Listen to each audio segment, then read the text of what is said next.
এটা iPhone 16 pro. এটা কিনতে আমাকে 1,85,000 জাপানিজ ইয়েন খরচ করতে হয়েছে। এটা আমি দেখালাম আমি শো অফ করার জন্য না, শো অফ করা আমার তেমন একটা পছন্দ না। আমি এটাই বলতে চাইছি যে আজ থেকে 3 মাস আগে আমি জাপানে আসি, ঠিক আছে।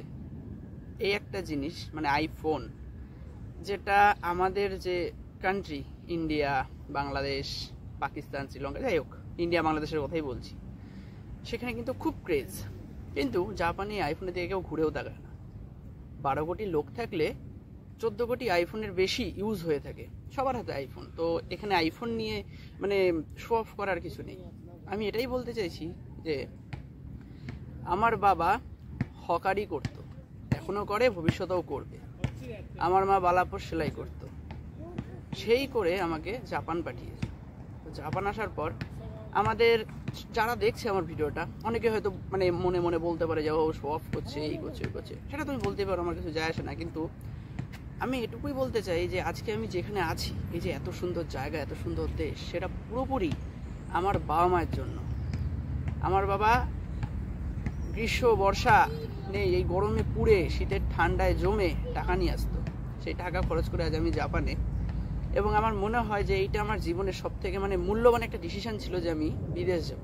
কারণ আমি যদি জাপান থাকতাম, জাপানে থাকলে এই যে ফোন, এই ফোনের ছবিটা আমি গুগলে সার্চ করতাম, অ্যামাজনে দাম কত, ফ্লিপকার্টে দাম কত, অ্যাপল স্টোরে দাম কত, এই দাম কত অবধি আমার থেকে যেত। আমি কিন্তু কোনোদিন কিনে উঠতে পারতাম না। এটা কিন্তু আমার যে 1,80,000 টাকা লেগেছে, মানে 1,85,000, 1 লক্ষ বাদ দিন, 85 যে হাজারটা টাকা, 85,000 টাকার অর্ধেক 40 অর্ধেক 20। আমার যেই ফোনে রেকর্ড হচ্ছে সেইটার দাম 23,000 টাকা, তাও আবার ইএমআইতে নেওয়া। 4,000 আমি দিয়েছিলাম, 7,000 আমার গার্লফ্রেন্ড দিয়েছে, বাকি টাকা আমার মা দিয়েছে। সেই ইএমআইতে নিতে গিয়েও আমার কিন্তু খুবই খারাপ অবস্থা হয়ে গেছিলো টাকায়। 4,000 টাকা আমার বের করতে 6 মাসের ইএমআইতে আমার কিন্তু অবস্থা খুবই খারাপ হয়ে গেছিলো। আজকে আমি 1,85,000 টাকা দিয়ে একটা ফোন কিনলাম। শো অফ করার কিছু নেই এখানে। আমি বলতে চাইছি যে আমি যদি দেশে থাকতাম, দেশে থাকলে কি আমি এই ফোনটা কেনার কথা কোনোদিনও চিন্তা ভাবনা করতে পারতাম? এখানে জাপানে এসে, এটা হচ্ছে 4 মাস চলছে আমার জাপানে এসে। আমার দেশে থাকলে 4 বছর 10 বছরও আমি এই ফোন কেন, একটা নর্মাল আইফোন আমি কেনার কথা চিন্তা ভাবনা করতাম না। কারণ সেখানে থাকলে আমার স্যালারি খুব একটা বেশি হতো না। আজ আমি জাপান ঠিকঠাক মতো কাজ করলে, জাপানে যারা থাকে তারা জানে যে ঠিকঠাক মতো ভালোভাবে যদি মানে গাম্বারো দিয়ে কাজ করা যায়, মানে মেহনত দিয়ে কাজ করা যায়, একটা সরকারি জবের 2-3 গুণ টাকা সেভ হবে। খাওয়া দাওয়া, ঘোরানো, টাকা ওড়ানো, মজা করা, জামা কাপড় কেনা, জুতো কেনা। আমি জাপানে এখন আমার চাইলে আমি ইচ্ছা পছন্দের মতো জুতো কিনতে পারি, পছন্দের মতো জামা কাপড় কিনতে পারি, আমার যা মন চায় আমি খেতে পারি। তো কথাটা হচ্ছে আমার হিসেবে আমি যেটুখানি বলি, আমি যখন দেশে ছিলাম আমি সবসময়ই ভাবতাম দেশে থাকলে হবে না। কারণ ওই যে ভিড়ের মধ্যে একটা পরীক্ষার সিট বেরোলে 1,000 জন তার পরীক্ষা দিতে বসে, সেইখানে বসে আমাদের দেশের যা অবস্থা, ওই আমার যে শখ, আমার বাবা মাকে, আমার তো নিজের শখ আছে। প্রথম কথা, আমার বাবা মা এত কষ্ট করেছে, আমি ছোটোবেলা থেকে দেখেছি যে তারা কি পরিমাণ কষ্ট করেছে আমার জন্য, আমাদের খাওয়ানোর জন্য। আমরা কিন্তু খুব বড় লোক না, আমরা মধ্যবিত্ত। যেহেতু আমি বললাম আমার বাবা হকারি করতো, তার মানে আমরা কিন্তু মধ্যবিত্ত নিচে, কিন্তু কোনোদিন খাওয়ায় কষ্ট দেয়নি আমাদের। কলেজ যেতাম 10 টাকা 15 টাকা করে পেতাম, 5 টাকা গ্যারেজে, 10 টাকা আমার সাইকেল এই সে খাওয়া দাওয়ার জন্য। সেখান থেকে উঠে এসে আজকে আমার কাছে এত টাকা। হ্যাঁ, আমি নষ্ট তেমন একটা করি না, টাকা খাই দাই উড়াই, কিন্তু নষ্ট যেটাকে বলা চলে যে ভুংচাং জিনিস কেনা, সেটা আমি কিনি না। এই একটা ফোন কিনেছি কম করে, এটা 5-7 বছর এটা আমি ইজিলি চালিয়ে নিতে পারবো, কারণ এটা আইফোন। জাপানে আইফোন 5S থেকে শুরু করে 6 থেকে 6S সব চলে, ঠিক আছে। বাচ্চা ছেলে, মানে আমাদের থেকেও ছোট ছেলে যারা মানে ভালো দামি জিনিস ইউজ করার বয়স, তারাও কিন্তু ওইসব ইউজ করছে। মানে জাপানে ওই আইফোনের ক্রেজ নেই। তোমার দিকে কেউ আর চোখেও ঘুরে দেখাবে না যে তোমার হাতে একটা আইফোন আছে। আমার কথা, আমি যদি দেশে থাকতাম, আমি ধর একটা সরকারি চাকরির জন্য, আমাদের দেশে যেরকম চলছে ঘুষ দেওয়া, 8 লাখ 10 লাখ টাকা ঘুষ দিয়ে রাতের ঘুম নষ্ট করে আমি একটা সরকারি চাকরি পেলাম। কিছুদিন পর আমার সরকারি চাকরি চলে গেল, আমার টাকাও চলে গেল, বিয়ে করেছি চলে গেল, মান সম্মান চলে গেল, সব চলে গেল। আমি একটা কথা বলবো, এই টাকা পয়সা দালালদেরকে না দিয়ে, একটা কোনো এজেন্সিতে দিয়ে, আমি জাপান না হোক, ইউরোপ কান্ট্রি আছে, ভালো ইউরোপ কান্ট্রিতে গিয়ে, সেখানে গিয়ে যদি আপনি কাজ করেন, না আছে মাথায় কোনো চাপ যে আমার চাকরি নেই, কাজ নেই, কিছু নেই, ইজিলি কাজ করবেন, কামাবেন। একটা জিনিস, ফ্যামিলির সাথে থাকা যাবে না, ফ্যামিলির সাথে থাকা যাবে না, এই একটা হচ্ছে সব থেকে বড় কষ্টকর জিনিস। তাছাড়া সব কিছু ইজি এখানে।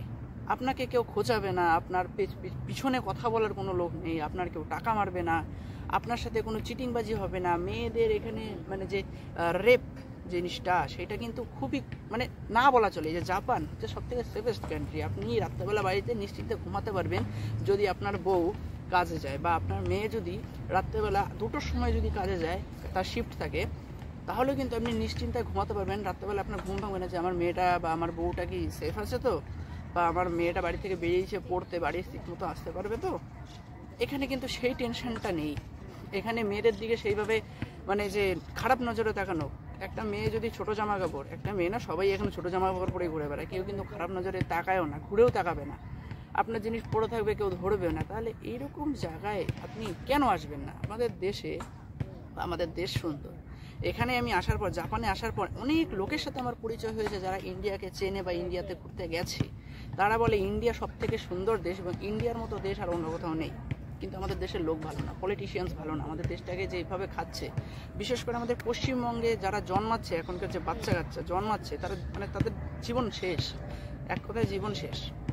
চাকরি বাকরি নেই যে তা না, কিন্তু 100টা চাকরি বেরোলে 1 লক্ষ লোক পরীক্ষা দিচ্ছে, 10,000 লোক, আমি 10,000ই ধরলাম, পরীক্ষা দিচ্ছে, বাকি যে 9,000 কিছু তো করতে হবে, তারা কি করে খাবে? আমাদের পশ্চিমবঙ্গে, আমাদের ইন্ডিয়াতে মেয়ে হয়ে জন্মাতো তো তার কপাল শেষ, জীবন ওখানেই শেষ। ছেলে হয়ে জন্মানো মানেও শেষ। এখন কিছু নেই দেশে। হতে পারে আপনার কাছে আপনার দেশ ভালো লাগতেই পারে যে না, দেশে আমার এই আছে ওই আছে। ভাই সত্যি কথা বলতে, বিদেশে এসে কামাচ্ছি, মাস শেষে যখন দেশে টাকা পাঠাবো, বা আমার শান্তিতে থাকবে, ইচ্ছা মতো ঘুরতে পারবে, যেটা চাইবে সেটা খেতে পারবে, যেখানে চাইবে সেখানে ঘুরতে যেতে পারবে, এর থেকে সুখের আর কিছু নেই আমার হিসেবে। এখানে আমি আছি, অনেক খুশি আছি। আজ আমি নিজের পছন্দ মতো এত টাকা দামে একটা জিনিস কিনতে পেরেছি। কিন্তু একটা কথা বলবো, যে আমি ফোনটা কিনেছি, হয়তো এটার দাম এত, কিন্তু মনে না সেই খুশিটা নেই। এখন যদি আমার সাথে আমার মা বাবা ভাই আমার গার্লফ্রেন্ড থাকতো, তাহলে কিন্তু এই ফোনটা কিনে এনে আমি কিন্তু আনন্দে লাফাতে লাফাতে সবাইকে দেখাতে পারতাম। হ্যাঁ, সবাইকে দেখাতাম, সবাই খুশি হতো, আমি নিজে খুশি হতাম। কিন্তু এখানে সেই মজাটা নেই। এই একটা জিনিস আপনাকে স্যাক্রিফাইস করতে হবে, আপনার ফ্যামিলি। তাছাড়া টাকা পয়সা তো আছে, 10-15 বছর 20 বছর ভালোভাবে কামিয়ে দেশে চলে গেলে তারপর আরামসে থাকা যাবে। কিন্তু দেশের যা অবস্থা হচ্ছে দিন দিন, পলিটিশিয়ানসরা যা করছে, আর যেই হারে গরম বাড়ছে, যারা বিদেশ থাকে, মানে জাপানে যারা থাকে বা ইউরোপ কান্ট্রি যেগুলো ঠান্ডা দেশ, ঠান্ডা কান্ট্রি যে ওয়েদার ঠান্ডা, সেখানকার লোক বুঝতে পারবে যখন যারা গরমের সময় যারা দেশে যায় তারা কি পরিমাণ জ্বলে।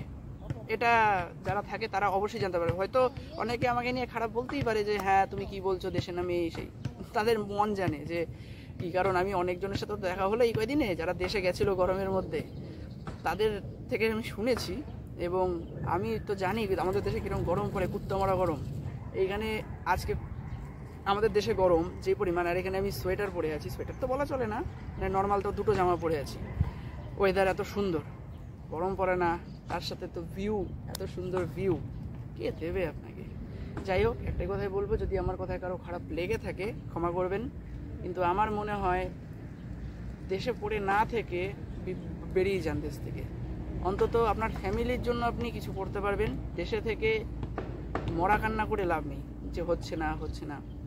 দরকার পড়লে লোন নিন, বা যদি কিছু আপনার জায়গা থাকে সেটাকে বিক্রি করে। আমি অতটা আমার এই জিনিসটার উপর আমার নলেজ নেই যে জায়গা বিক্রি করে আসা, বাট আমার মনে হয় যে যদি আপনি 5 কাঠা জায়গা বিক্রি করে দিয়ে 8-10 লাখ টাকা খরচ করে আপনি কোনো ইউরোপ কান্ট্রি অথবা জাপান চলে আসেন, 1 বছর পর ওর থেকে দ্বিগুণ জায়গা আপনি কিনে নিতে পারবেন ঠিক মতো, যদি আপনি কাজ করেন।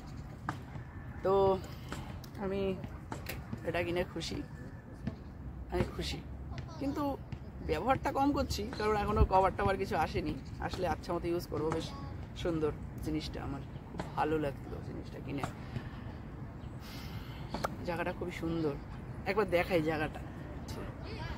এইরকম, হ্যাঁ এইরকম জায়গাটা। ওই পাশে এই যে এটার পেছনে অনেক সুন্দর একটা পার্ক আছে আরও, ঠিক আছে, অ্যাড করে দেবো। কিন্তু আপাতত এটুকুই হচ্ছে আমার কথা। আমার বাবা মা অনেক কষ্ট করে আজকে আমাকে এখানে পাঠিয়েছে। আজকে তাদের সফলতার মানে তাদের কষ্টের ফল আজকে আমার এই জাপান। আমার বাবা মাকে বুক থেকে অনেক ভালোবাসা, সারা জীবন বাই বাই, বেশি কিছু বলার নেই।